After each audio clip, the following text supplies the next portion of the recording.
আচ্ছা আমরা পুলিশে ফোন দেই, পুলিশে ফোন দিয়া বলি যে কোয়েলকে এইভাবে ওরা ব্ল্যাকমেল করতেছে।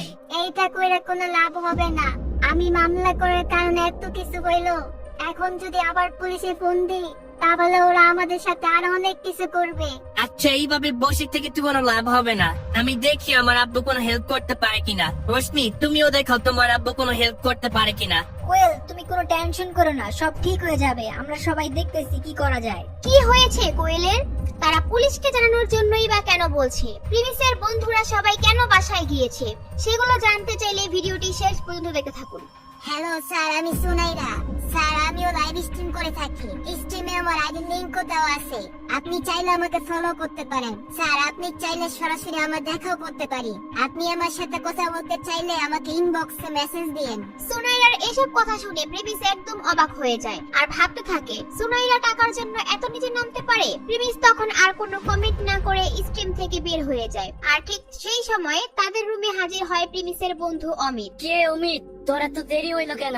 আরে আমি রশ্মিরে একটু ওদের বাসার সামনে আগে দিয়ে আসলাম, এর জন্য দেরি হয়ে গেছে। কিন্তু তোরা দেখা তো মনে হইতেছে তুই অনেক টেনশনে আছো, কি হয়েছে তোর? কাহিনী তো একটা ঘটে গেছে, কোয়েলের তো কিছু হয়ে গেছে। কোয়েলের কি হয়েছে? অমিত আমাদের খুইলা বল, কি হয়েছে কোয়েলের? মনে আছে আজকে দুপুরে যে রেস্টুরেন্টে কোয়েল একটা ছেলের সাথে ধাক্কা খাইছিল, তারপর তার সাথে যে কোয়েলের ঝগড়া হয়েছিল, কোয়েল রেস্টুরেন্ট থেকে বাইরে হয়ে সরাসরি থানায় যায় আর ওই ছেলের নামে একটা মামলা করে। কিন্তু ওই ছেলেটা যে কে ছিল ওইটা তো আমরা কেউই জানতাম না। কে ছিল ওই ছেলেটা? অমিত আমাদেরকে বল। ওইটা আব্বাস খানের ছেলে ছিল। আব্বাস খান হলো খান কোম্পানির মালিক, আর ওই খান কোম্পানির মালিকের ছেলে ছিল ফাহিম খান। আর এই ফাহিম খান কিছুদিনের মধ্যেই খান কোম্পানির সিইও হইব। আর এই খান কোম্পানি, আই হাই, খান কোম্পানি তো ঢাকা শহরের টপ 10 কোম্পানির একটা। কই কি একটা মুসিবতে পড়তে যাইতেছে আল্লাহ বাবু জানে, কেন যে মামলা করতে গেল। এগুলা শোনার পর তাদের সবার মাথায় বিশাল একটা টেনশন চলে আসে আর সাকিব তো উল্টাপাল্টা বলতেই থাকে খান কোম্পানির সম্বন্ধে। তারপর প্রিমিস বলে, আরে এত টেনশন করার কি আছে, কোয়েলের বাপও তো অনেক বড় একটা কোম্পানির মালিক, কোয়েলের বাপও তো অনেক বড় বিজনেসম্যান, কোয়েলের বাপের তো নিউ সিটি ব্যাংকে অ্যাকাউন্ট আছে, তাহলে তো ওনার অনেক পাওয়ার আছে, তাই না? কোয়েল গ্রুপ বড় কোম্পানি ঠিক আছে, কিন্তু খান কোম্পানির ধারের কাছেও কোয়েল গ্রুপ নাই। আর কোয়েল গ্রুপের খান কোম্পানির সাথে কিছু বিজনেস শেয়ারও ছিল, আর সেগুলো এখন খান কোম্পানি সব বাতিল করে দিছে। এই পার্টনারশিপ ক্যান্সেল করার কারণে কোয়েলের আব্বু তো একদম টেনশনে পড়ে গেছে। এগুলা শুনে প্রিমিস তো একদম টেনশনে পড়ে যায় আর ভাবতে থাকে কোয়েলের জন্য কি করা যায়, কোয়েলকে কিভাবে সাহায্য করা যায়। আর ঠিক ওই সময় অমিতের ফোনে একটি কল আসে। এই কল আসার কারণে তারা সবাই তো আরো ভয় পেয়ে যায়, না জানি কে কি বলে ফোন দিয়ে। হ্যালো বেবি, বলো কি হইছে? কি?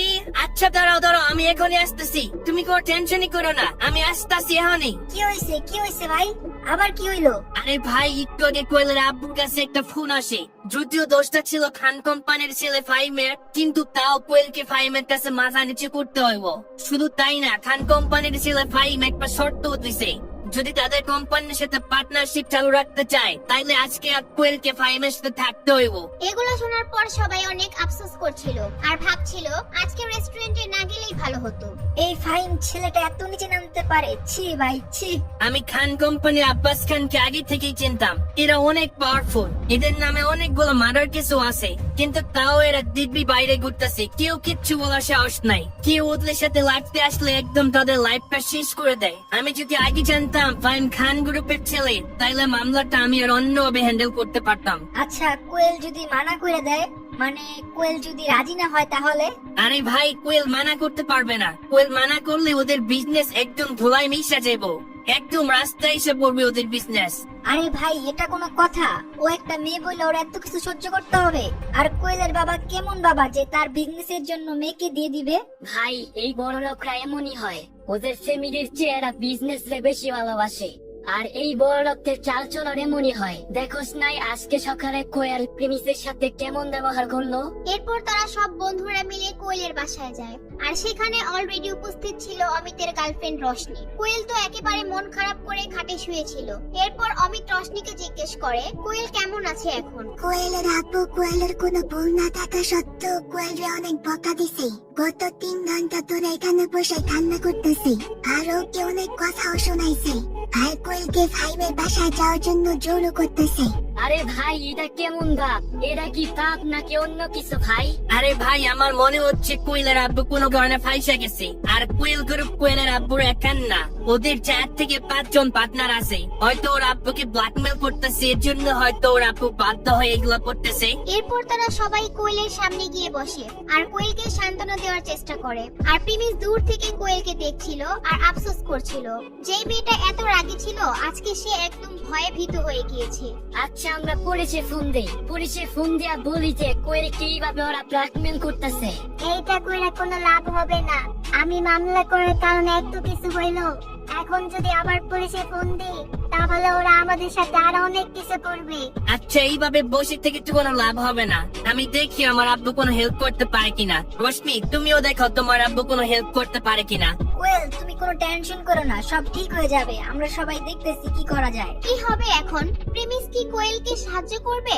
প্রিমিস কি তার পাওয়ার দেখিয়ে কোয়েলকে সাহায্য করতে পারবে, নাকি প্রিমিস কোয়েলকে সান্ত্বনা দেওয়ার জন্য এগুলা বলছে? পরের পর্বে আপনারা এগুলা সব জানতে পারবেন।